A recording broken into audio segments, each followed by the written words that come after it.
አሁን ያለሁት 64 ሜትር ከፍታ ወይም 21ኛ ፎቅ ላይ ነው። ይህ ከጀርባዬ የምትመለከቱት መስቀል በርዝመት 11 ሜትር በክብደት 52 ኩንታል ይመዝናል። ጫማቸው ብቻ 320 ኩንታል ሲሚንቶ የበሉ 8 ምሰሶች ያሉት በ92 ኮለኖች የተዋቀረ ነገር ግን በቤተ መቅደስ ውስጥ አንድም ኮለንና ምሰሶ የማይታይበት በአንድ ጊዜ 7000 ምዕመናንን ዋጥ የት ነው ያለነው? የጽድቅ ቤት የድነት መርከብ ለአዲስ አበባ ብዙም የማይርቀው በተአምር የተሰራው ቤተ መቅደስ ማታረጅ የማትለወጥ እስካሁን ከ90 ሚሊዮን ብር በላይ የፈጀውን ይህንን አስደናቂ ቤተ መቅደስ ብቻዬን አንጸዋለሁ ያለው ግለሰብ ማን ነው? እንደዛ ያለው ስለምንድን ነው? ይህንን አስደናቂ ተአምር አብራችሁኝ ታያላችሁ። ጠዋት መጥቻለሁ። ዛሬ በቀጠሯችን መሰረት ተነገረላትን ቤተክርስቲያን ለመጎብኘት ትንሽ ይጠብቁናል። ትንሽ ቆዩን። ምን ነው? ትንሽ የምንጠብቅበት ጉዳይ ስላለ ትንሽ ይጠብቁን እንደው 1-2 ደቂቃ። እሺ በቃ ያው ስለምመለስ በረራይም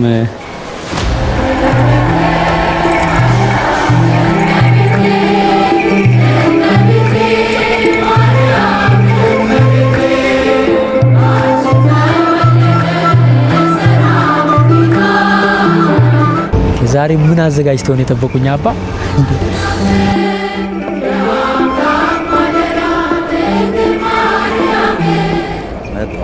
እሺ አባ ተጠብቆታል።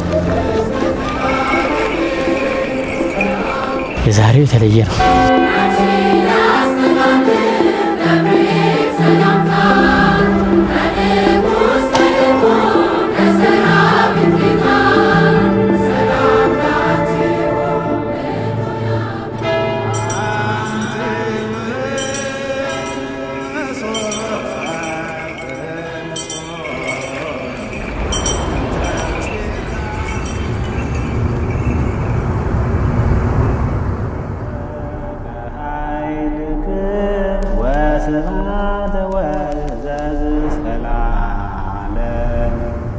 አማኑኤል አምላኬ ለከ ኃይልክ ወስብሐት በእውነት ልጆቻቸውን ይባርክላቸው።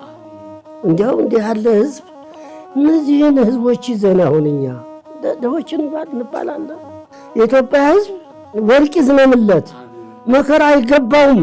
መከራው ክርስትናዬን አጣፈጠው። መከራ አይገባውም ለኢትዮጵያ ህዝብ። ቅዱስ ህዝብ ነው። አስተዳደሩ አንድ ሰው ነው የሚሰራልኝ። ስለዚህ ለዚህ ፕሮግራም እንቅፋት አትሆኑ። አንድ ሰው ነው የሚሰራልኝ ሲሉ ምን ማለታቸው ነው? ወጪውን የሚችለው አንድ ሰው ነው። ሙሉ ቤተክርስቲያኑ? ሙሉ ቤተክርስቲያኑ። ኧረ ተው በእውነት። እሺ መጀመሪያ ታቦቱ በአፄ ምኒልክ ጊዜ ጣሊያን ጠላት መጥቶ ክርስቲያኖችንም እያሳደደ ስለነበር ያ ጊዜ ታቦቱን ይዘው ወደ አቤላ ተሰደዱ እና አቤላ አቦ በደባልነት እዚያው ሁለቱም ተቀመጡ። እመቤቴና ገብርኤል ለስንት ጊዜ ይቀመጣሉ? 30 ዓመት። በኋላ ሰላም እየሆነ ሲሄድ በ61 ዓመተ ምህረት ህዳር 13 ቀን የሩፋኤል ዕለት ታቦቱ እዚህ ገባ። አልጠላሽ ብያለሁ ከስርሽ ላልጠፋ ገጸ በረከቴ የሕይወቴ ዋስትና ያ ጊዜ አቡነ ባስልዮስና አቡነ ቴዎፍሎስ ናቸው። ከዚያ በኋላ ጥቁር ውሃ ማርያም ተባለ። ጥቁር ውሃ ማርያም እመቤታችን ታሪከኛ ነች። አቡነ ጢሞቴዎስ ስሉ ቦታዋን እሳቸው ባርከዋል። አቡነ ተክለ ሃይማኖት ፓትርያርክ ነበሩ። እሳቸው መጥተው ጎብኝተው የፊተኛዋን ቤተክርስቲያን ገንዘብ ተቀብያለሁ ለዚህ ቤተክርስቲያን። ከዚያ በኋላ ደግሞ አቡነ ጎርጎሪዮስ መጥተው ባርከዋት አባታችን እንግዲህ መሻልጋ አዘጋጅተናል እንሂድ አልናቸው። አቡነ ጎርጎሪዮስ የት ነው አሉን። ከተማ ሐዋሳ። እኔ መለኩሴ አይደለሁም እንዴ መቃብር ቤት የላቸውም አሉ። እዚያ መቃብር ቤት ገቡ። ሰው ናቸው፣ መላእክት ነበሩ። አባታችን አደሩ፣ ጧት ቀደሱልን፣ ቦታውን ባርከው ሄዱልን። እዚያ ስመላለስ ደጅ መጠናባት እፎይታ ማረግባት ነበረች እና በዚያ አውቃታለሁ። ከዚያ ጀምሮ እንደገናም ወደ አርባ ምንጭ ደግሞ ተዛውሬ ስሄድ በስመላለስ ሳሊ ለነ ቅድስት ምለው እዚች ቦታ ላይ ነበር።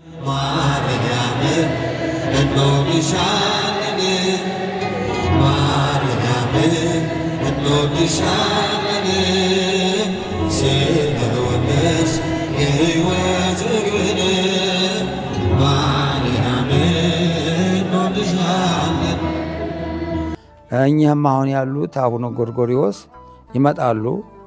እኛን መርቀው ባርከውን ቦታዋን ባርከው ሁልጊዜ ይሄዳሉ። ያቺ ቤተ ክርስቲያኗ መቼም ፎቶዋ ነበር ብትዋ ታሳዝናለች። አንድ አስተዳዳሪ መጡና መፍረስ አለበት አሉ።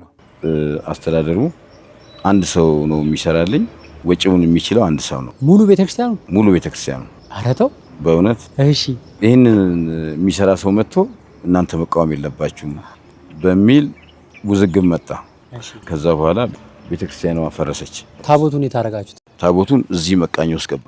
ከዛ በኋላ ሴንተሩን ብቻ የተሰጠን እስከ ወይራዎቹ ድረስ ይቆፈር ተባለ።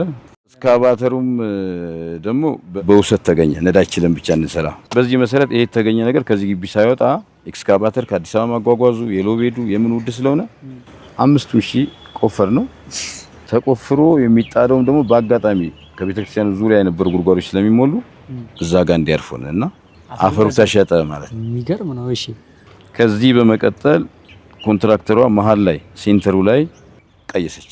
ስራውን መጀመር ሲጀምር ኢንጂነር አማረ ዮቴክ ኮንስትራክሽን አዋሳ ላይ የመንገድ ስራ ስለነበረው እሱን ለማየት መጥቶ እኔን አገኘኝ።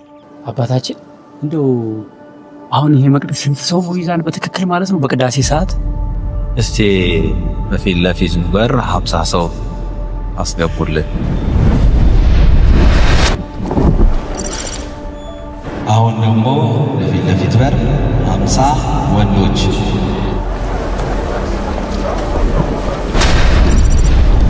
እንግዲህ ወልደ ገብርኤል ያው እንደምታየው ሴቶች 50 ወንዶች 50 100 ሰው ገብቷል። ያው አልሞላም እንደምታየው። እኔ አማረ አበበ እባላለሁ። ሲቪል ኢንጂነር ነኝ። ወደ 31 ዓመት የሥራ ልምድ አለኝ። ቤተክርስቲያን አዲስ ተጀምሯል ይልን ብለን አስገባ ነው።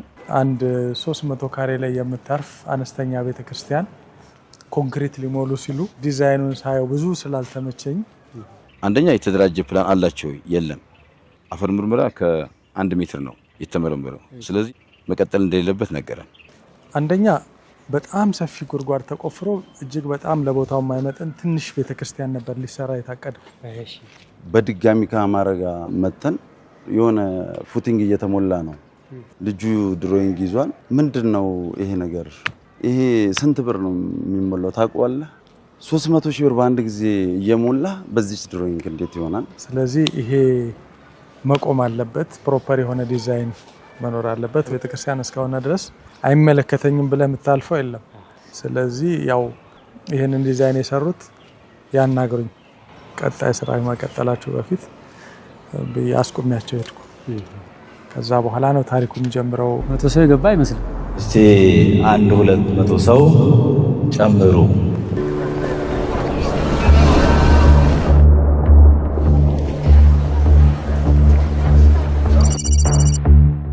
አረ በጣም ገና ሰው የገባም አይመስልም እኮ።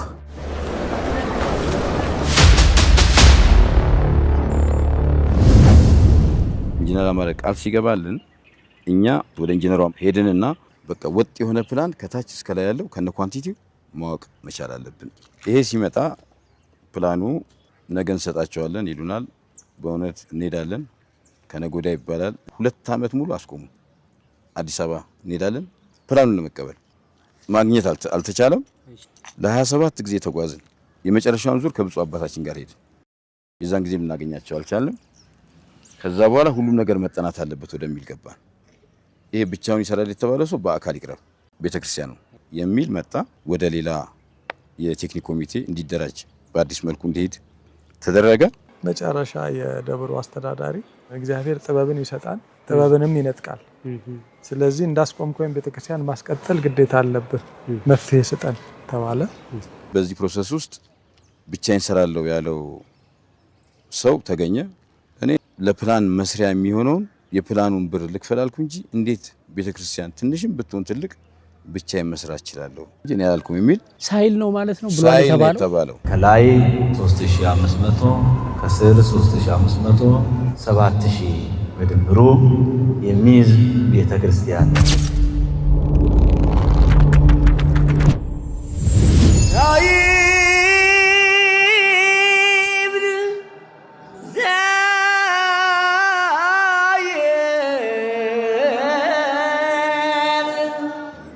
ታዲያ እንዴት ነው ይሄንን የሚያክል ግዙፍ ህንጻ 700 ብቻ ኦርቶዶክሳውያን ባሉባት ከተማ እውን ሊሆን የቻለው? አዲስ ውይይት፣ አዲስ የቴክኒክ ኮሚቴ ማዋቀር፣ ወደ አዲስ ነገር ተሄደ። ከዛ ወደ ዲዛይን ውስጥ እንዲገባ እና አርኪቴክት ሳሙኤል እና ኢንጂነር ደረጀ አመጣና ይሄ ሁሉ ላይ ተቆፈረውን እዚህ ለምን ቤት አናረገውም? 5000 ነው። አዎ ይሄ ሐሳብ መጣ። 11 የመሐንዲስ ኮሚቴ ነበር። ሰርቬይንግ ሰርተን ዲዛይኑ መሰራት ተጀመረ። ፕላኑ መጣ፣ ስራውን ጀመርን። ኢትዮጵያ ኤርፖርት ድርጅት ጨረታ ወጣ። ከዛ በኋላ ወንድም ያለም ጋር እዚህ ሌዊ ሆቴል ተገናኘን። አልተቀጣጠርንም። ለምን መጣችሁ ነው? አይ ሐዋሳ ኤርፖርት ለመጫረት ዮቴክ ነበሩ። ኦኬ እስኪ በዛው ጥቁር ውሃ ማርያም እንሂድ ተባባልና እዛ በሯ ላይ ቆመን ነው። ማሸነፍ ትፈልጋላችሁ? አዎ እንፈልጋለን አለ። ገቡና ተሳሉ አልኳቸው። እሷ ሐሳባችሁን ትሙላላችሁ። ገቡና ጸሎት አደረጉ። እኛም እግዚአብሔር ፍቃድ ይሁን የቤተክርስቲያን እንዲሰራ እዚህም ያሉት አባቶች ጸሎት ማድረግ ጀመሩ። ጸሎት አድርጓል ናቸው። ተጫረቱ። እመቤቴ ደግሞ ፈጸመችው። ኤርፖርቱን አሸነፉ። ዋው! ሲያሸንፉ የድርጅቱ ባለቤት ለአቶ ዮሐንስ በጣም እጅግ ታላቅ ክብርና ምስጋና ነው ማቅረብ የምፈልገው። ሮሃ ማርያምን እንደምንሰራ ቃል አስገብቶናል። ምን እናርግ አሉ። ያላችሁን ፈጽሙ ብቻ ነው ያላቸው። ያልታሰቡ ተገኙ። አይ እግዚአብሔር አንድ ሰው ይሰራዋል ብሎ ላስጀመረው ህንጻ ሌላ የሚሰራው አንድ ሰው አመጣለት ማለት ነው። ይሄን አስገራሚ ታሪክ እስከ መጨረሻው ተከታተሉ። አየር ማረፊያውን ልንሰራ በመጣንበት በዚሁ እንሰራላችኋለን ነው እንሰራላችኋለን። ያ 5000 ካሬ ብረት ነው የሚለብሰው። ባለ 24 ባለ 20 ባለ 16 ዝቅተኛው ስታፋ የሚሆነው ባለ 12 ነው። መጡ ሙሉን እነሱ ቻሉን፣ ሰሌክቱን ቻሉን። ኮንስትራክሽን የሚሰራ መሰለ በሆነ በጀት የሚሰራ አስመሰሉት። ርብርቡ ሆነ። ጊዜ እዚህ ጋር በፕላኑ ተበልቶብናል። በ15 ወር ውስጥ ነው ኢንጂነር አለም አየር ማረፊያውን የጨረሰ። ከዛ በኋላ ዲዛይኑ ሲያልቅ እኛ እርዳታ የምንሰጠው ነገር በቃ ሰዓቱም አለፈ። እድሉንም እየተጠቀሙት አልነበረም በወቅቱ። ነገር ግን ይሄ አሸዋ ጠጠር የሚባለው ነገር ኦልሞስት ወደ 300 ምናምን ቢያጆ ድረስ ብረት መጥቶ በቃ እዚሁ ተከመረ። ከ30,000 ኩንታል በላይ ሲሚንቶ፣ ከ1 ሚሊዮን ኪሎ ግራም በላይ ብረት፣ ወደ 25,000 ሜትር ኪዩብ ቁፋሮ ከስር፣ ወደ 25,000 ሜትር ስኩዌር ፎርምወርክ። አሁን ያረፈው ወደ ቶታል ፍሎሩ 5,000 ካሬ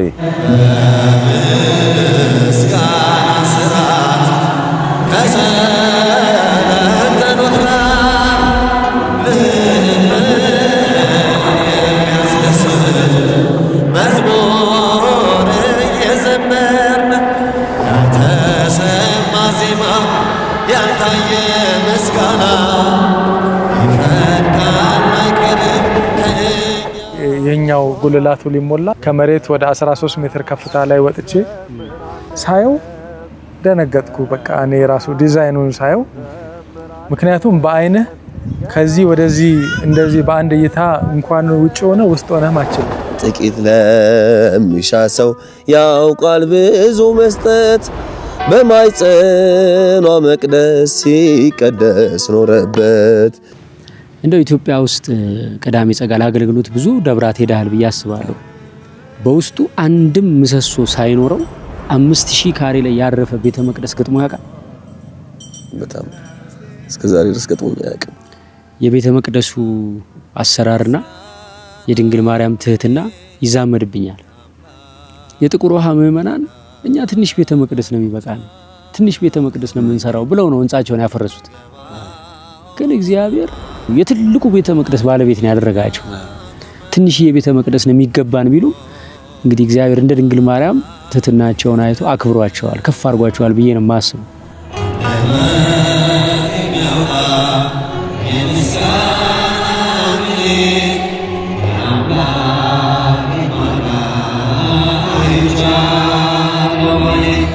በአንዱ ኮለንና አንዱ ኮለን ዳይሬክትሊ አርኩ ወይም እንደዚህ ከርቭ የሆነው ሌንግዙ በሁለቱ ኮለን መካከል ያለው 124 ሜትር ፉቲንጉ ብቻ ከመሰረቱ ብቻ ኦልሞስት ወደ 5 ሜትር ዴፕዝ በላይ ነው።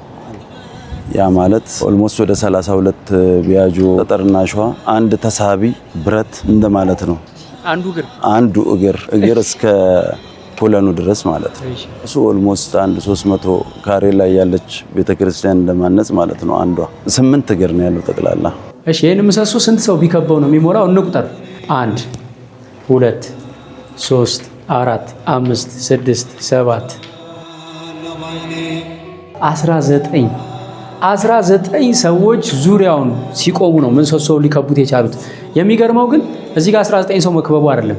ወደ ምድር ጥልቅ ስንገባ ይሄ ስፋት 8 ሜትር በ6 ሜትር ይሆናል። ምን ያክል ትልቅ መኖሪያ ቤት እንደሆነ አስቡት።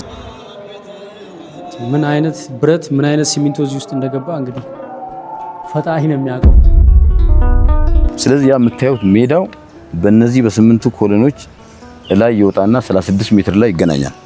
8ቱ ሪንግ ቢም ክብ ሰርቶ ወደ ዶም እንደገና ሌላ ጉልላት ይበቅላል።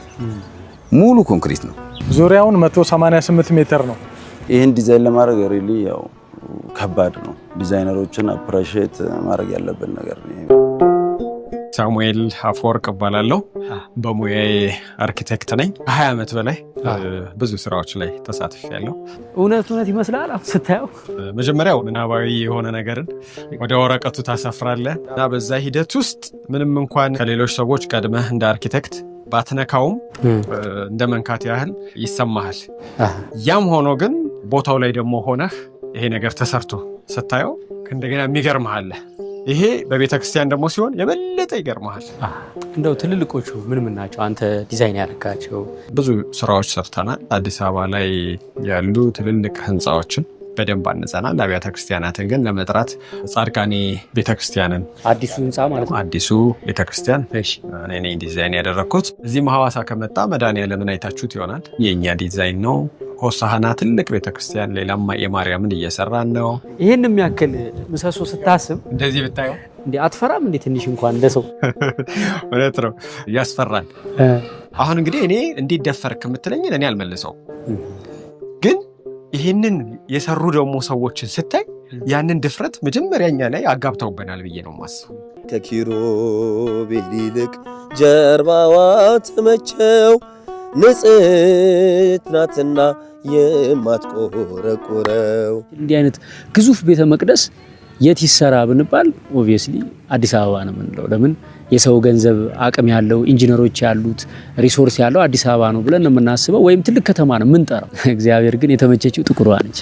እንደ ኮንስትራክሽንም ደግሞ ይህንን በትራክ ሚክሰር በፓምፕ በተቀናጀ ማንፓወር ይሄን ዶም ማምጣት ይቻላል እንጂ በሰው ኃይል በባሬላ ተደርጎ በጀሪካን እየተቀባበሉ መሙላት ከባድ ነው።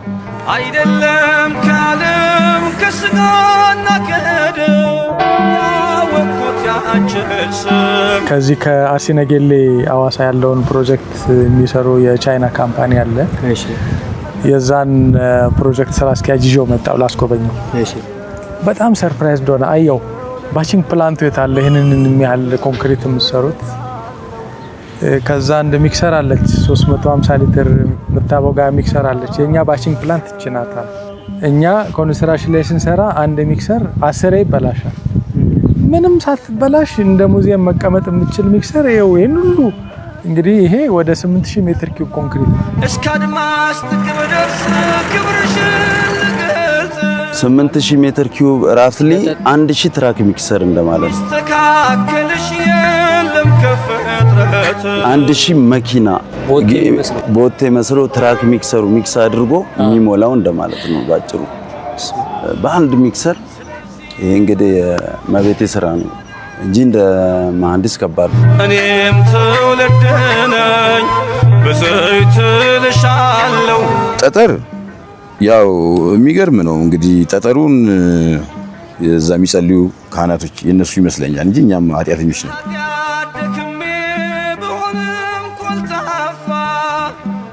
ይሄ አየር ማረፊያ ሲሰራ ድንጋዩ ሄዶ ላብራቶሪ ተሰርቶ ያለፈው ጠጠር ነው። ያ ጠጠር በአጋጣሚ የዩቴክ ሆነ አቶ ዮሐንስ ሆነ ፈቃጁ በዛ ጭንቅላት ላይ ያለ መጣው ጠጠር እስከ ጉልላት እስከሚያልቅ ብረት እኛ ቶሎ ካልሄድን ሙሉ ስላቡ ውሃ አማራጭ የከርሰ ምድር ውሃ እንቆፍራለን። እስከዛ ድረስ ግን ቦቲ 2 ቦቲ ተብሎ ተመድቦ የጠጠሩ ጥራት እድል አግኝቷል ማለት ነው ቦታው። ይሄ አየር ማረፊያ ባይሰራ ምናልባት ከአዲስ አበባ ነው የሚጫነው ትራንስፖርቱ ከግዢ ውጪ ልዩ መጉላላት አለ። በቀን እስከ በህዝብ ተሰብስቦ እስከ 1000 እስከ 1200 ሰው የዋለበት ጊዜ አለ። ተረባርቦ በቃ ጥርሱን ነክሶ ይሰራል። ቁመቱ ስታየው ወደ 64 ሜትር ያለነው ምዕራብ አርሲ ቢሆንም የፀሐይ መውጫ ምስራቅ እንደመሆኑ ለምዕራቡ የኢትዮጵያ ክፍል ፀሐይ የሚወጣባት ምስራቅ ነች ብዬ ነው የማስበው። ምክንያቱም እመቤታችን ቅድስት ድንግል ማርያም የፀሐይ መውጫ ምስራቅ ነች ትባላለች። ፀሐይ መውጫ ምስራቅ ነሽ። ፀሐይ ኢየሱስ ክርስቶስ ከእመቤታችን ከቅድስት ድንግል ማርያም እንደወጣ ሁሉ ከዚህ በኋላ ከዚህ የምዕራብ አርሲ አካባቢ በአባቶች አንደበት ድንግል ማርያም የምትመሰገንባት በአባቶች ትምህርት ኢትዮጵያ ኦርቶዶክስ ተዋሕዶ ቤተክርስቲያን ለዓለም የምትሰበክባት የምዕራብ ምስራቅ እቺ ቦታ ነች። ታምረኛ ነው ክርስቶስ ሁሉን በጥበብ ያረገው አይመረመር ጥበቡ እጹብ ብለናል። 11 ባለሙያ አማረ ቢሮ ውስጥ ይወያያሉ። ሁሉም ነገር ተወያይተው ሲወሰኑትን ነው ለኛ ሲሰጡ ለነዚህ መሐንዲሶች ለፎርማኖች እኛ ደግሞ እንሰጥና ወደ መሬት ይወርዳል ማለት ነው። ስራው በ6 ማዕዘን ለዩቴክ ለዚሁ ለአየር ማረፊያ የመጣ የአፈር መመርመሪያ ማሽን እንደ ከርሰ ምድር ውሃ መቆፈሪያ በ16 ሜትር ዙሪያውን ወደ መሬት ተቆፍሮ ታይቷል። ይህም በአጋጣሚ የተገኘ 5000 ካሬ በአጋጣሚ የተገኘ ነው። እንዴት ተሰራ እኛ መናገር አንችል። በወቅቱ ድርጅቱ በጣም በፍጥነት ስራውን ጨርሶ ስለወጣ ያለውን ግን ቢያንስ ስራውን ባያልቅ እሱ ተደርጎ የተወሰነ ደረጃ ደርሷል። ያው ጊዜ እዚህ ጋር በፕላኑ ተበልቶብናል። በ15 ወር ውስጥ ነው ኢንጂነር ዓለም አየር ማረፊያውን የጨረሰ። ያ ሲሆን ሲያልቅ ሲሄዱ ሌላ ችግር ሆነ። ምን ላይ አድርሰውላችሁ ሄዱ? ይሄኛውን የላይኛውን ስላብ ተሞልቶ የላይኛውን ግድግዳ ጀምረን አይ ደግሞ ሌላ ፈተና። እሺ ታዲያ እንዴት ነው ይሄንን አስገራሚ ጉልላት ዶም ይሄንን ግዙፍ መስቀል እንዲህ ውብ አድርገው ያጠናቀቁት? ይሄ ታሪክ ብዙ ጥፋት ያለው የሚያስደንቅ ፍጻሜ ያለው ነው። እስከ መጨረሻው ከሰማችሁት ለህይወታችሁ የምትወስዱት ትልቁም ነገር አለ። ከ100 ሺህ ያላነሰ እንጨት ነው። ከላይም ሲያዩት ምንም ወደታች የሚታየው ውስጥ ተገቦ እንደ ተሽለክልክ የገብቼ እንኳን ሳይ በጊዜው እንዲህ ታይ ምን ወደ ሰማይ የማይታየም የእንጨቱ ብዛት ፍነ ብሎ ይሄ ብሎ ከሰማይ ዝናብ ቢዘንብም አይሞላውም። በኔ ምንም ይሄ ምቻል እንደው እንደ ልብስ ያውን አቡጀዳም ጥንዲ ዙሪያ ብጠመጠም እንኳን ያልቃል ብዬ አላስብም። በፍጹም በቃ እንደው ያስፈራል። እንጨቱ ብቻ ዝም ብሎ እኮ ዋጥ ነው ስታደርገው ዋጥ ብላይወዱን ዋጥ ፌሮ ሲመጣም እንደ ሆነ አንድ ቦታ ይገባና ጸጥ ይላል። ብሩም በሚሊዮን የመጣ ብር አንድ ኮለለ ይሄ ትልቁ ኮለ ገብቶ ዝም ይላል። በቃ በጣም ያስፈራል። ወይ ሰፊ ነው በጣም እና ያስፈራል። እንዴት ይሞላል ይሄ ነገር እያልን በጣም ጨነቃለሁ። ግን ያሁን እሷን ምለው የሚሰሩ ልጆችሽን አስነሻቸው። እኔ አቅም የለኝም ግን እያየው ተጨነቃለሁ ምለው ሩሩ ነሽና የህልሜ ተሳክቶ መቤት ያረጋቸው ያው እዚህ ጋር ደርሳናለች። እግዚአብሔር ይመስገን። አመስግኜሽ ድንግል ሊናዬ ረክቶ ከዛም በኋላ መሬት ወረድን ነው ጸበል ይዛችን በዚህ ተሸክመን 20 ሊትር ተሸክመን የሰው ቤት እየገባን የማርያም ጸበል ከጥቁር ማርያም ነው የመጣነው። ያን ሐዋሳ ላይ ጸበል እየረጨን መዞር ጀመረ። ሰው ቤት ተጧቷ 12 ሰዓት በርንኳኩ ካለ ወደ ስራ ሰው ሳይወጣበት እሺ ምንድነው ይላሉ 20 ሚሊዮን ብር ፈይቶ የተገዛ እንጨት በላይ የሆነ እንጨት ይሄ በስብሶ ሊወድቅብን ነው ይሄን ነገርን አስከሬን ነው አባካችሁን አቃብሩ ያቃብሩ ጥሪን የመጣ ነው ተነሱ ጣሪያውን አልብሱ እንነሳ ጣሪያውን እናልብሳ እያልኩኝ አጭር ጸሎት አቡነ ዘበሰማያት አባታችን ነው እንላለን ከዛም በኋላ ጸበላችን ረጫለን በቃ ሰው ኪስ ውስጥ እንደው ለመግባት ትንሽ እየቀረ እንደዛ ያረግን እያዘረን በቃ ከዛ ጉባኤም ብፁዕ አባታችን አቡነ ዮሴፍ ፈቅደውልን ነበር ሐዋሳ ላይ በዚህ መሰረት ሐዋሳ ፕሮግራም አደረግን ማለት ነው ከዛ በኋላ ታውን ጉባኤ አለቀ ወጣን ከዛም በኋላ ደግመን ጉባኤ ብንል አይፈቀድልን አንዴ ነው እድል አንድ ናት ስለዚህ ከረጢት የምትባል ፈጠራው አስገባኝ መጀመሪያ ፈጠርኳት እንት ሻሸመኔ ጊዮርጊስ ላይ ነው ሰፋን ከረጢቱን በየቀኑ ቆጥባለሁ በየወሩ በሞዴል 30 አስረክባለሁ የሚል ጽሁፍ ጻፍኩና ለመኪናው ለምኑም እንደው በተን ነው በቃ ስልክ ቁጥር አለ አካውንት አለ በዛ ያስገባል አለዛ ግማሹ ይዞ መምጣት ጀመረ ከረጢቱን ወስዶ ብሩም ይዞ ማይመጣለ ዝም ብሎ ይመጣና ምን ትፈልጋላችሁ ይልና አድርጉም ይሄዳል ከዛ በኋላ እንደ ማስታወቂያ ሰራን ማለት ነው ሜሴጁን በዛ ምን ልካለን ሰው ከዛ ስራው አልቆመም ከዛም በኋላ በዛ ላይ ደግሞ አሁንም ቢሆን የምንጠቀመው ኦፒሲ ሲሚንቶ ነው ድልድይ የሚሰራበት ሲሚንቶ ማለት ነው አረታ አንዱ ነው በሱ ነው የምንጠቀመው መጨረሻ ላይ ግን ያው ከሰጠነው በኋላ ደግሞ ክልሉ ተከፋፈልን ነው 10000 ሰው በጠቅላላ ወደ ዲላ ወደ አርባ ምንጭ ወደ ወላይታ ባል ወደዛ ፈለሰኮ የዛን ሰዓት ያሳደነገጠን ደግሞ ከዛ በቃይ በዚህ ሰርተን አንጨርሰውም ምንድነው በቃ መላችን ይያል በቃ ያው ከላይ ያለው ዶሙ ለማልበስ ምንም የለም ምን እናርገው ፕላይውድ አልብሰን ፌሮ ከየት እንግዛ ከዛም በኋላ ሄደን እንደው ወይዘሮ ገሌ በሶስት ወር ከፍሎታለሁ 6 ሚሊዮን ይስጡኝ አልኩኝ ብድር ነው አዎ እሺ ለመሆኑ ታውቁታላችሁ እሱም ብር አባ አሉኝ ሌሎችም ደግሞ እንደው እንረዳለን ብለው እንደድንገት እንደው ይረዳሉ ብሎ ሰው ገፋፋን እሺ ተረዳላችሁ ወይ ብለን ምን አለ መሰለ ይሄን አለ በቃ እንደው ጉባኤ እናደርጋለን ምናምን አሉ ከዛም በኋላ እሺ ከዛ እነሱ ምንድነው እንደ ጉንተን ነው እንደ ጭስ በነው ጥፍታ ነው ያንስ እንደው በቃ እንደው ይዛን ሰዓት እንደው ፈቃደኛ ቢሆን አቅም ያለው ቢሆን እንደው በሐሳቤ ቢስማማ ሰው አይሸጥም እንጂ እኔም ሸጥ በሆነ እኮ ቢሸጡኝና እንደው ይሄ ህንጻ ቢያልቅ ከዛ በኋላ ወይ ጠፍቼም በዛም ብዬ ልመጣ እችላለሁ ብሞትስ ግን ይሄ አልቆ ባይ ብዙ ሰው እኮ ይድንበታል ዞሮ በዛ ለክም አሰብኩኝ አንዳንዴ እንደ ቀልድ ዝም እየሳገኝ እናንተና አግተን ይሄን ጨርሳለን ስላችሁ ሰዎች ፈቃደኛ ግን ባግታቸው ፈቃደኛ ይሆናሉ አሁን እንደ ቀልድ ማወራቸው ላለው ለቤተክርስቲያን ለማርያም ከዚህ በኋላ ማርያም ከፊታችን መጣች የነበረን 1 ሚሊዮን ምናምን ብር ነው ከዛም በኋላ እንደምን ብለን ስንሰበስብ ከዛ 1 ሚሊዮን አገኘን 2 ሚሊዮን 500 ምናምን ደረሰልን ከዛ በኋላ ምንድነው ብድር ብለን ወደ 3 ሞላለን እንደው ምናምን ብለን በቃ በዛም አዲስ አበባም ዟር ተክለ ሃይማኖት ጋር ፌሮ ያለበት ሞላውን ጫኑልና ከዛም በኋላ እኛን ከፍላችኋለን ብለን ብንል ምን ማንም ጠብ የሚልም የለም ከዛም በኋላ እዚህ ዛም ያለው እዚህም አለ አይናችን አፍጠን እንደው ቤቱ ገባን እግሩን ያዘው እንደው እኛ ይሄን ሀል ብራና ሰጠን ቀሪውን ደግሞ እናስገባለን በማርያም ስም ነው መነግር ምናምን እሺ ያለችን ብር ጥርግ አድርገን ሰጠነው ከዛም በኋላ ወደ 2 ሚሊዮን ነው ወደ ያለብን ፌሮና መጣን ፌሮ ተሰርቶ በቃ ሲሚንቶ በየት እንግዛው ሲል ደግሞ ከየት የምትባል እዚህ ጋር አለች አሁን ኦፒሲ ነው ዋከሽን የምታውቂው ካለ አስመጪልን እንከፍልሻለን ካመጣች በኋላ ጊዜ ስጭልን መልኳል ከዛ በኋላ ያስመጪልን ችግር የለም ሲሚንቶና አምጡ እኔ እከፍላለሁ አለች ከመቀሌ 1000 ምናምን ኩንታል 1500 ኩንታል ገባ በለው ዝም ብለን ገባ እንደዚህ ብሎ መንገዱ ዝግ እኮ ነው የዛን ሰዓት ተከፈለ መሶቦ ሲሚንቶ ያባይ ግድም ይገደብ ተብሎ ዝም ብሎ ያዳዳዳዳ አምጣ ስንለው ሌሎቹ እዚህ ጋር ሲያስወድዱብን እየጨመሩ እዚህም የለው ሐዋሳ ላይ ምን አዲስ አበባም የለም ከዛም በኋላ ከገባ በኋላ እንግዲህ ከየት ይከፈይው ለሰውየው ሰጠን በዚህ ልክ ስራው የላኛው ማለት እዛ እሱም እያለቀ ሲመጣ ወደ መስቀላን መስቀልም ዝም ብለን ስናጠና እንግዲህ ወደ 10 ሚሊዮን ነው የሚፈጀው ከዛ ወደዛ ደረስን የሱም እያስጨነቀ መጣ ብር እጅ ላይ የለም እያን እሱ ከትንሽ አንዱ 4 ሚሊዮን ከፍላለሁ ከዛም በሂደት ያው ዞሮ በዚህው በከረጢት በመተሰበሰበው ግማሹን ስንከፍል ማቴሪያሉን ይገዝተን የነዚህ የሆነ ኢንጂነሮቹ ጓደኛ ነው ዮሴፍ ይባላል እዛው አዲስ አበባ ነው ሙያውን በአጠቃላይ ተባበረን ቢያንስ ወደ 2 ሚሊዮን በትንሹ ሙያው ብቻ ማለት ነው። ተባበረን፣ ተሳካ፣ መጣ፣ በክሬን ተሰቀለ።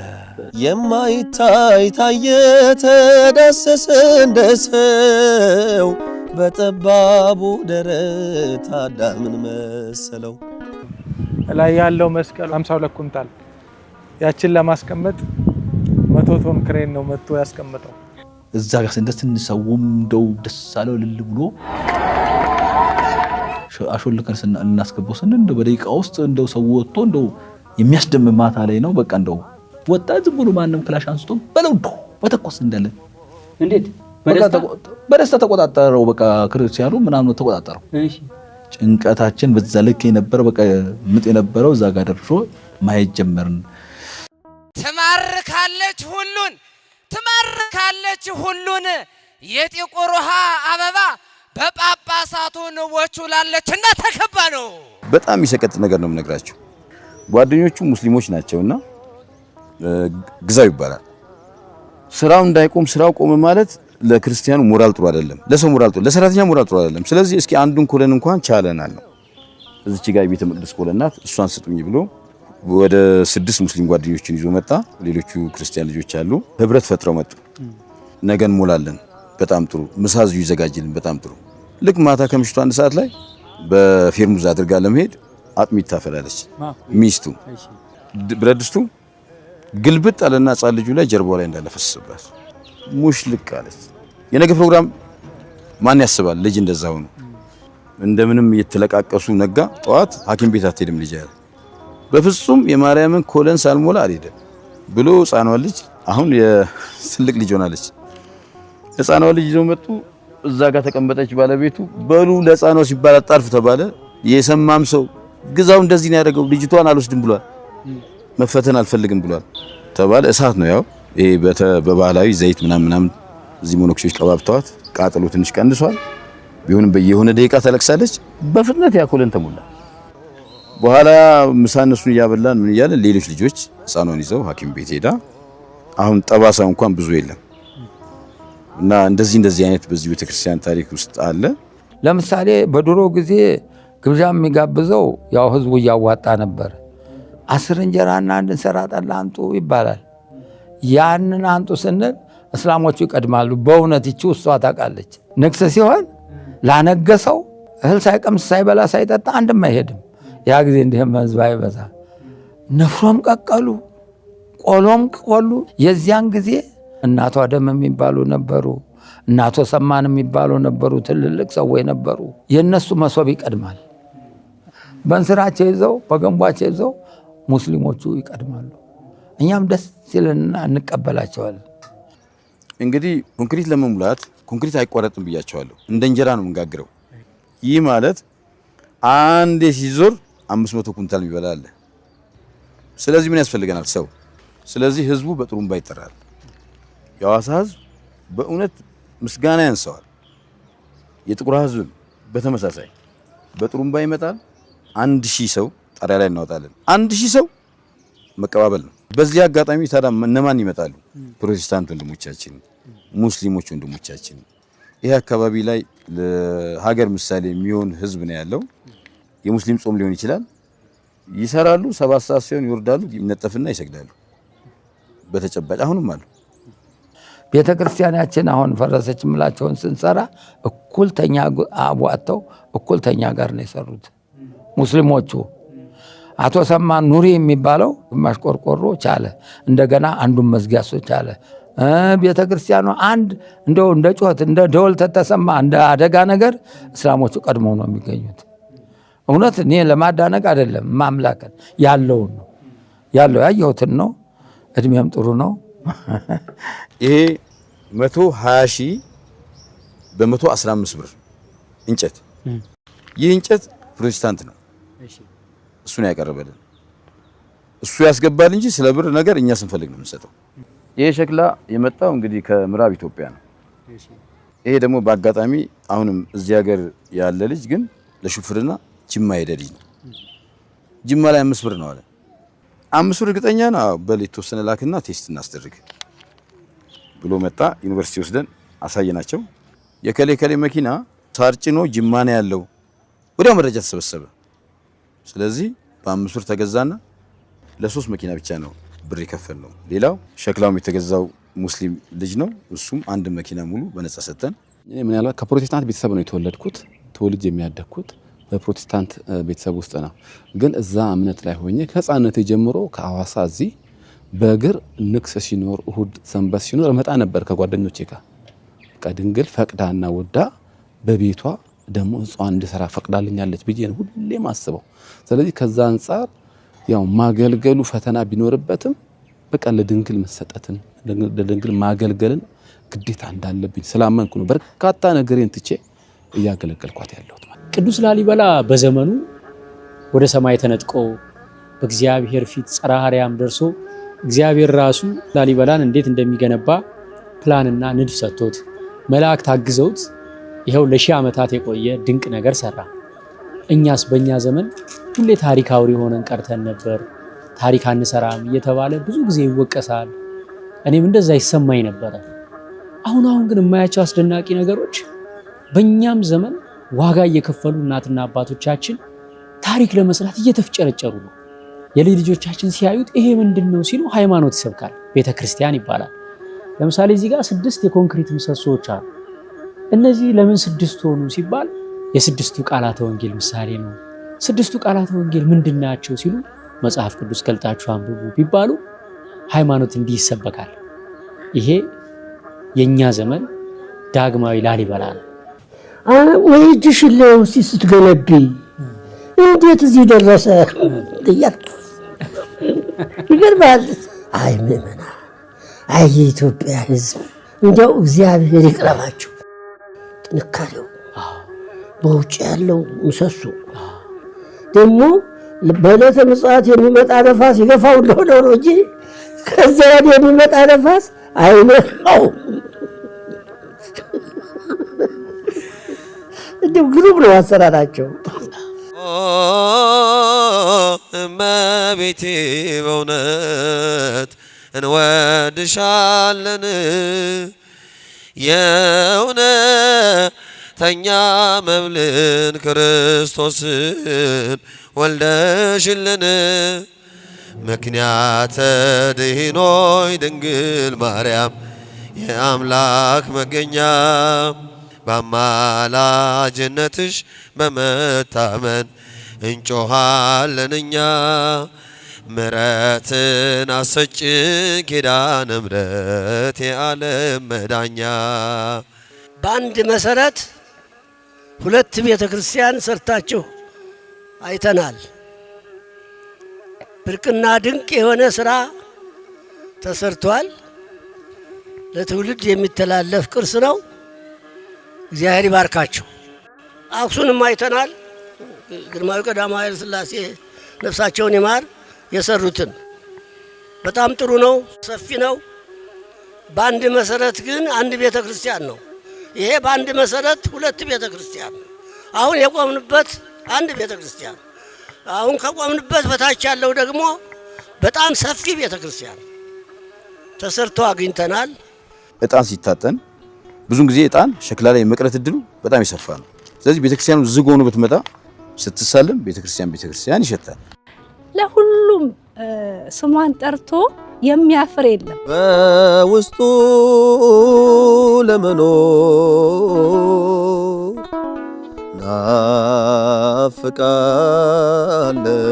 ናፍቃለው፣ ሰላም እንዲሆን በቤት በደጄ ወደ ማደሪያ ልምጣ ማልጄ። አይደለም ጸበሏ አዲስ አበባ ያሉ ውጭ ሀገር ያሉ እንዳጋጣሚ በማብራት ምክንያት ጸበሏ ቢጠፋ እንኳን ከቧንቧ ውሃ ቀርተው የዳኑ ብዙ አሉ። በእውነት ከዚህ ግቢ አዎ፣ ሳር እንኳን ተዚህ አጅደው ለመውጣት አይችሉም። ሰንበሌጡን አይቶ ሲወጣ እላው ላይ እንደ እሳት ምን እንዳቃጠለው አይታወቅም፣ እንደተሸከመ ተቃጠለበት። በድንግል ማርያም ልመና ምልጃ የተደረገልኝ ነገር በርካታ ነገር ነው። እንዲቀል ሸክሜ ከትከሻዬ ወደ ዙፋን ልቅረብ ጌታዬ። ልጅ አለችኝ ትምህርቷን ጨርሳ እንደው መቤቴ ብያት ገና ተናግሬ ሳላበቃ ነው ስራ ያዘችልኝ። ጥላም ማስገብቻለሁና ለኔ ከእናትም በላይ ነች። እኔ 10 ዓመት ሙሉ ሳገለግል ምን ጊዜም የማርያም ቀን ሌሊት 12 ሰዓት ወይ 11 ተኩል ጀምሮ ስለ ማርያም እያልኩኝ በር ላይ ነበር ምለምነው። ኦፕሬሽን ሆነው ማጸናችሁ ተዘግቷል ተብሎ አትወልድም ተብሎ የወለዱ አጠገቤ ላይ የድንግል ማርያም ስዕል አድኖ አለ። እዛ ላይ ስለት ብሎ የተንከባለሉ አውቃለሁ። ተመለሰልኝ ደስታ ሰላሜ ቤት መጥቼ በመሳለሜ የሆነ ወቅት 25,000 ምናምን ብር ነው በሂሳቡ ሲሰራ የመጣውና 1,600 ምናምን ብር ነበር አካውንቱ ላይ። ከዛ 9 ሰዓት ተኩል አካባቢ ሆነ ተደወለልኝ። አረ ገንዘብ የለም ክፍያ ዛሬ ነው። አረ ችግር የለም ድንግል አሁን ታመጣዋለች ጠብቁ። 10 ሰዓት ካለ 30,000 ብር አንዷ ይዛ መጣች። ድንግል አዘዘቻት ማለት ነው። በ1969 ዓመተ ምህረት ተዚህቶ ጋር ድረስ መንገድም የለ መተንፈሻም የለ። ግብ ሊፈጠር ሲጀምር ዝናብ ከየት እንደመጣ አይታወቅም። ድብልቅልቅልቅ ቀርጎ በረዶ ጭምር ዘነበ። እንደገና ብትንትን ሰው ብትንትን አለ። አሁን ያ በረዶ ሲዘንብ 2 ጎበዞች መጡና ቤተልሔም እንደምታውቁት መቼም ክብር ነው። መጡና እየሰለቀቁ ገብተው ቤተልሔም ውስጥ ቆሙ 2ቱ። ሌላው ተበታትኖ እንደው በየደረጃው ስር ነው ያለው። እነሱ ግን ደፈሩና ቤተልሔሟም እንደቀየድ ያለች አጥር ነበረች። እሱ ሁሉ ነቃቅለው ገቡና እዚያ ቆሙ። እንደቆሙ የኔ ጓደኛ መምሬ ዳንኤል የሚባሉ እመቤቴ የለሽም አሉና እዚያ ላይ ውሃ አለ ወለሽ ሄዱና እሱ ላይ ተንከባለሉ። አለቀስን። 1 ሰዓት ያህል አለቀስን። በኋላ ያዝናብ አባራና ፈረስ ግልቢያ መጣ። እየተሽቀዳደሙ እየፎከሩ ተወዲያ እየተንደረዱ መጥተው 2ቱም አንድ ጊዜ እንዴት ይወርቃል። 2ቱም በአፍጢማቸው ተፈረሳቸው ፊት ወደቁ። በኋላ ያው ህዝቡ ተሰብስቦ አነሳና አስተኙና ጋቢ እንዲህ እያሉ ትንፋሽ አነሳቸው። በኋላ ጤና ጣቢያ የሚባል እዚያ ወሰዱና ሕክምና እንትን ሲሏቸው 2ቱም እዚያ ሞቱ። ተጠራና ህዝብ ወደ ሀገራቸው ሬሳቸው ሄደ። በ69 ሐምሌ 7 የሥላሴው ዕለት ነው ይሄ የተሰራው። አልበላም ምግብ ብለው ልጆቻቸው አፋቸው አልፈታም ብለው እችን ካፈሩን ወስደው ብዙ ሰዎች በዚች ባፈሯ የዳናል ቃል። አሁን ደግሞ አንድ መሪጌታ ነኝ ብሎ ተኛ ጋር እያገለገለ እኛ ስንወጣ እሱ ለካ መጋረጃውን ለብሶ እቤት ውስጥ ነው። ለካኛ ላይ ለነውም ተውስጥ ነው የምንሸነጉረው እንደ ባል ሀገር። ያን ሸንጉሩን ንቅል ያደርግና ያለውን ንብረት ባንኮኒውን ዝቅ ያደርግና ቴቡንም ሁሉንም ይዞ ወጥቶ እሱ መጥቶ እዚህ ጠበሉ ጋር ተኝቷል። ሚካኤል ነበር። ነሐሴ 12 ስንመጣ ተከፋፍቷል። ባንኮኒም ተሰባብሯል። በሉ ተሰብሰቡ ውዳሴ ማርያም አያመልጥም። እዚህ ሌባ ስንት ቀን እግርና እጁን እየቆለፈች እኛ እዚህ ሜዳ ላይ አግኝተነዋል። ይሄም አያመልጥም ማለት ነው። ውዳሴ ማርያም ደግመን በሉ አስሱ ግቢውን ስንል ተኝቷል። እዚህ ተኝቶ ሰዎቹ ሲቀሰቅሱት አያውቅም፣ ሲጠሩትም አያውቅም። ምንድነህ? እኔ የትም እንዳለሁ አላውቅም። ምን ልትሻመጣ? የሰራውንም ወንጀል ዘረዘረ። የታረከው ብሩን ቀብሬዋለሁ። የት? አሳያችኋለሁ። ያንን አነሳን አመጣን፣ ቢሮ በር ላይ ያደረግን። ልጆች በጥፊ ሲሉት ዞር አለና አባት ያለኛ ቤት አልኩት። በላይ አሰብ ያን ሁሉ ህዝብ በልቶ እመቤታችን አስምራው የለም። አንተ መሪጌታ ነኝ ብለሃል፣ እስቲ አንድ ሁለት ቀን ንገረኝ አልኩት። ዋዜማውንም ስላሴውንም ነዳው። እንደው አንተ ይሄ ሙያ ይዘህ ነው እንዴ ለብነት ተገባው? አይ ያልናዘን ያዘንኩ። አይመታም፣ የኛ ኃይል ይዞታል። ድንግል ይዘዋለች። እንግዲህ ድንግል እንደያዘችው እሱን ጣቢያ ማንወስድ የትም ማንወስድ እናባረረዋለን። እንደ መጣበታል። ታዲያ በኋላ በቅዱስ ጴጥሮስ ስልጣን ተይዣለሁ። ወላዲት አምላክ ተንግዲህ ወዲያ ቤተክርስቲያን ብደፍር ተሰረኝ አታራምደኝ ብሎ ገዝቼ ወዴት ነው የምኬደው? አሁን ወደ አዲስ አበባ ሄዳለሁ። ያልተቆጠረም ገና ተዚያ ብር ላይ አንስቼ 100 ብር እንካ አዲስ አበባ ያደርሳል አልኩ። መጀመሪያ አንድ ግለሰብ እኔ ቤተክርስቲያኑን አሰራለሁ ብሏል፣ ስለዚህ የነበረው ቤተክርስቲያን ይፍረስ ተባለ። ፈረሰ። ከዛ ያ ሰው የመጣና እኔ እኮ ለፕላን ማሰሪያ እስከ 100 ሺህ ብር አግዛለሁ ነው ያልኩት እንጂ ሙሉ ቤተክርስቲያኑን ብቻዬን አሰራለሁ እኮ አላልኩም ማለት። ሰው ፈርሷል፣ ምንም ማድረግ አልተቻለም። ቁፋሮ ተጀመረ። ኤክስካቫተር ደግሞ በተውሶ ሲያገኙ ነገ ላናገኘው እንችላለን ብለው በሰፊው ቆፈሩ። እዛ መሀል ላይ ያቺን 300 ካሬ ቤተክርስቲያን ትንሽ የፉቲንግ አቆሙ። ሰው የሆነ ኢንጂነር ባለሙያ በዚህ ጋር ሲያልፍ ሲያየው በጣም ግራ ገባው። ሰፊ ጉድጓድ ላይ ትንሽዬ መሰረት ነች የቆመችው። እንደ ባለሙያ ስሜታዊ ሆኖ ይሄን ስራ አቁሙ ብሎ አስቆመ። እሺ ያ ሰውዬ ደግሞ ጓደኞቹ ጨረታ ሊጫረቱ ሲመጡ ተሳሉና ካሸነፋችሁ እቺን ቤተክርስቲያን ትሰራላችሁ አላቸው። ኦኬ እነዛ ሰዎች ስለተሳሉ ኤርፖርቱን ለመስራት ጨረታ አሸነፉ። ሲያሸንፉ እንግዲህ ዮቴክ በጣም ትልቅ ድርጅት ነው። ደረጃውን የጠበቀ ጠጠር፣ ብረት፣ ሲሚንቶ እየመጣ ስራው ተቀላጠፈ ማለት ነው። እንዴት ነገሮች እየተሰናሰሉ ተጀምሮ መጨረሻ ላይ ሊያልቅ ሲል ደግሞ የሌሎቹ አቅም ሲዳከም እግዚአብሔር አምላክ እኛን እናንተን ይህን ጉዳይ እንድናቀው እንድንሰማው ጠራን ማለት ነው። ግን ያን ገና ሳይጀመር ለአስተዳዳሪው ወይም ለዚህ አካባቢ ምዕመናን በቃ ዝም ብላችሁ 300 ሚሊዮን 400 ሚሊዮን የሚፈጅ ህንፃ 5000 ካሬ ላይ ስሩት፣ በቃ እግዚአብሔር ያውቃል ያልቃል፣ ችግር የለም ስሩት ቢባሉ ኖሮ ገና ከጅምሩ እውነት የመጀመሪያ ቤተክርስቲያናቸውን ያፈርሱ ነበር? መጀመሪያ አንድ ግለሰብ እሰራዋለሁ ብለዋል ስለተባሉ ነው እነዚህ ሰዎች ቤተ መቅደሳቸውን አፍርሰው ጉድጓድ የቆፈሩት። እግዚአብሔር ይገባቸዋል ብሎ በሚያስበው ቋንቋ ነው ለካ የሚያናግረን። እኛ ይሄ ቤተክርስቲያን እንዳለ አናቅ። እዚህ ትንሽ ከተማ ላይ እንዲህ አይነት ተአምር እግዚአብሔር እንደሰራ ስለማናቅ እግዚአብሔር ተአምር መስራት ያቆመ መስሎናል። አላቆመም። እግዚአብሔር በእኛ የሚወት ተአምር ይሰራል። ታምረኛ ነው ክርስቶስ ሁሉን በጥበብ ያረገው ብርሃን ተክሎ መላይሽ በማህፀንሽ ያደረ። ከዚህ ቤተክርስቲያን ያገኘው ልምድ ሰው ከጸና የሚሰራውን አያገባው። ማንም እጅግ በጣም ይወላል ጥፎ ምን ሊኖር ይችላል፣ ግን 1200 አባወራ ባለበት ሀገር ላይ እዚህ ጋር ማድረስ።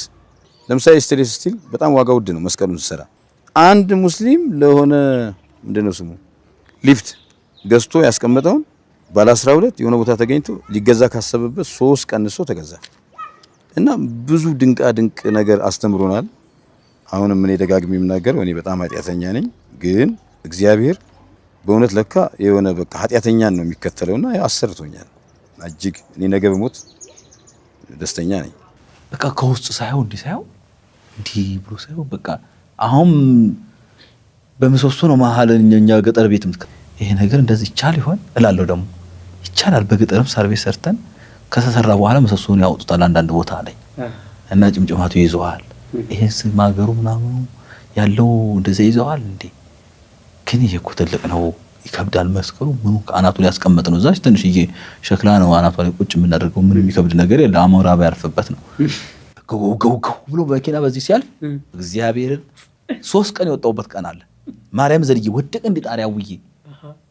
ግን ለሰው አወራም እኮ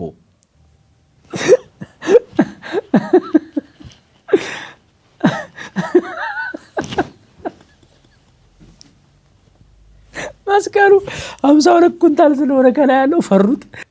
መቼም ሰው ፍጹም አይሆንም፣ ሙሉ አይሆንም።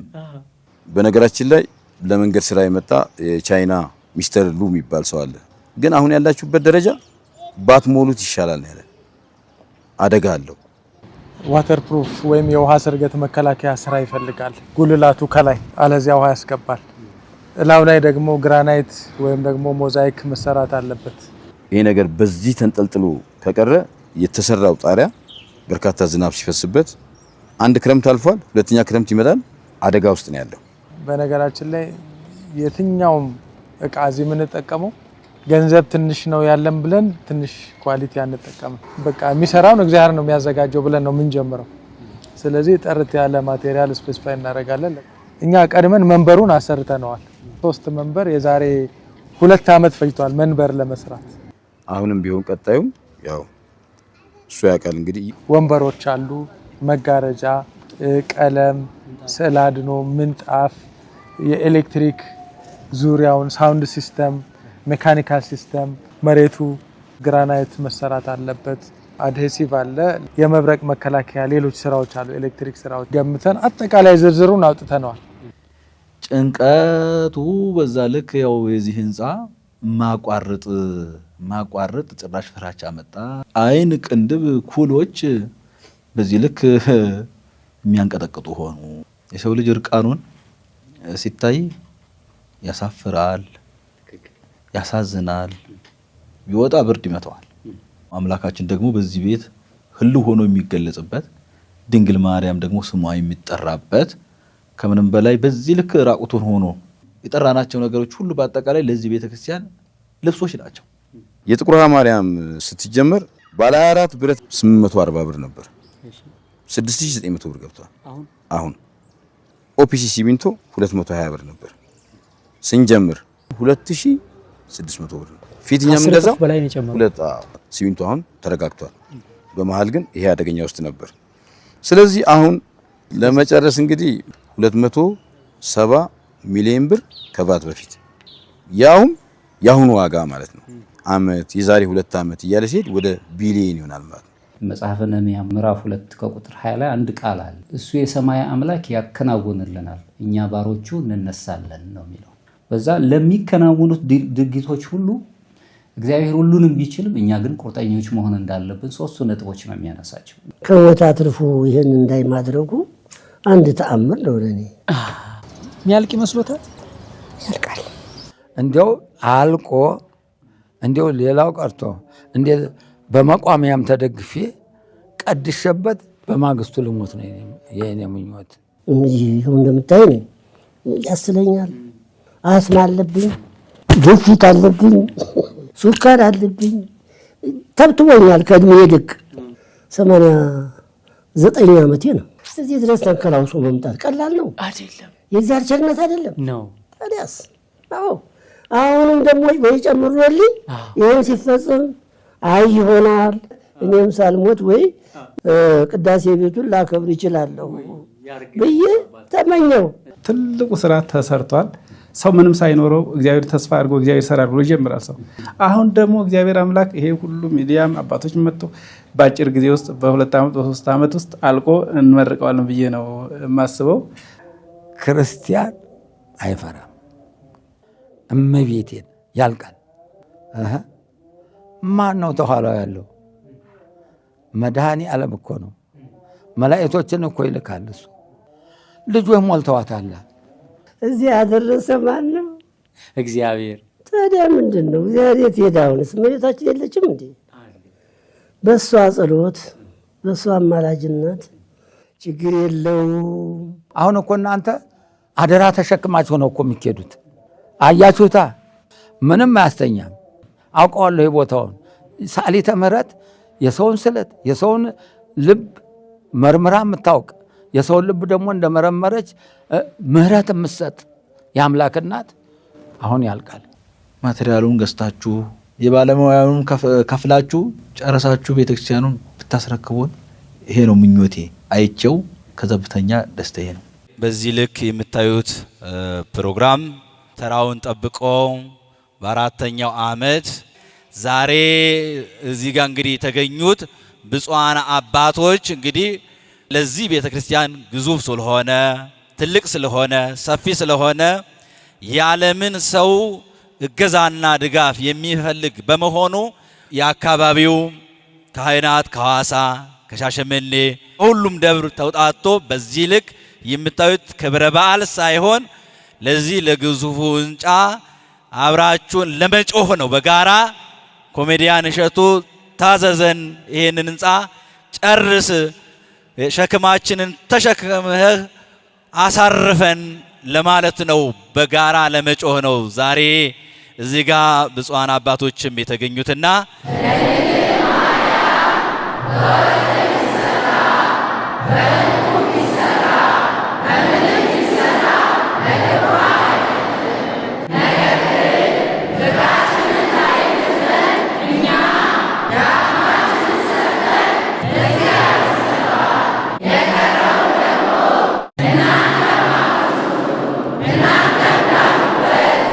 ኢትዮጵያን ሰላም ያድርግልን።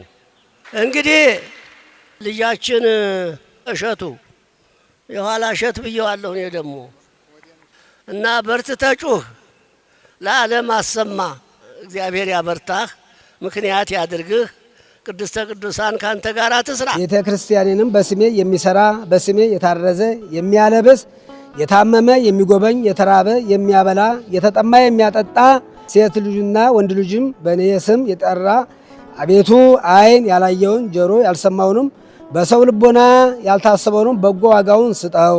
ህንፃው ተፈጽሞ እዛ ላይ እንደው ለአገልግሎት በቅቶ እኛም እዛው ስጋ ደሙን ተቀብለን በጋራ የምናመሰግንበት ጊዜ ሩቅ እንዳይሆን ብቻ ነው ምኞቴና ፍላጎቴ። የዓለም ህዝበ ክርስቲያን እባካችሁ እጃችሁን ዘርጉልን። እኛ እያቃተን ነው፣ አሁን እየከበደን ነው። እባካችሁ ከምታገኘው ትንሽ እንትን ቢሆን ትንሽም ትልቅም ቢሆን ስጡን እባካችሁ፣ በድንግል ማርያም ስም እለምናለሁ።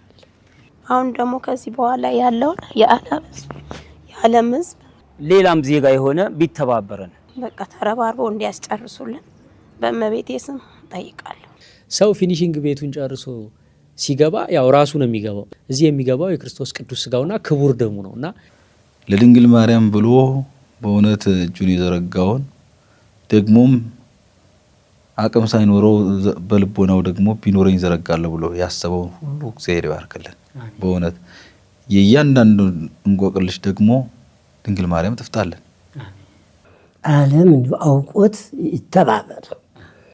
አርህው ሊተ አናቀዛ ጽድቅ እባ ውስቴቶን ወእግነይ ለእግዚአብሔር የጽድቅን በሮች ክፈቱልኝ ወደ እነሱ ገብቼ እግዚአብሔርን አመሰግን ዘንድ መዝሙር 118 ቁጥር 19። ፌስቡክ ጻፊዎች የፌስቡክ በራችሁን ክፈቱ። ኢሞአችሁን፣ ዋትስአፓችሁን፣ ቫይበራችሁን ልዩ ልዩ የመገልገያ በሮችን ክፈቱ። የእግዚአብሔር የጸጋው ግምጃ ቤት ተዋሕዶ ስንዱ እመቤት በጤና የኖርኩት በሰላም ያረፍኩት ሞልቶ የፈሰሰው የቤት በረከት አይደለም ጥበቤ የጸሎቴ ብዛት ስለምታውቀው ነው የልቤን ፍላጎት ሳለምን የሚያስፈልገኝ ታውቃለ ሳልጠይቅ